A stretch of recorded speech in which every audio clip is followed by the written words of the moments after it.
Welcome to McPlum, simple solutions served daily. You start by confirming system prerequisites, Mac OS 14, 4 or newer and Xcode 15 installed. Once done, install the Game Porting Toolkit 2, 0 and required SDKs.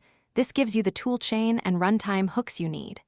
Make sure Rosetta is enabled for Intel-only tools and prepare a clean game build with shaders and middleware licenses gathered. Then create a dedicated project folder and run the toolkit's initialization command so you can begin automated analysis and mapping right away.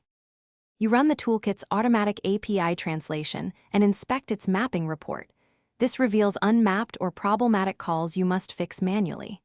Once the bulk translation completes, convert graphics code and shaders from DirectX or Vulkan to Metal, testing and iterating shader translations until visuals match.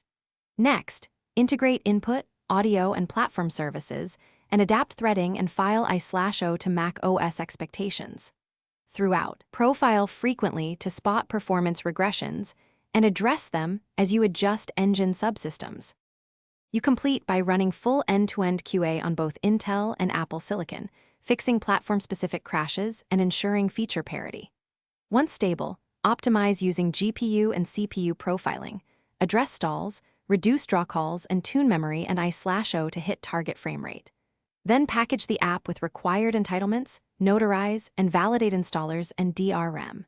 If things go wrong, check logs for unresolved API stubs, rerun the mapping report, and rebuild the problematic module. That single step often reveals lingering translation gaps. Thanks for watching. Stay juicy and subscribe.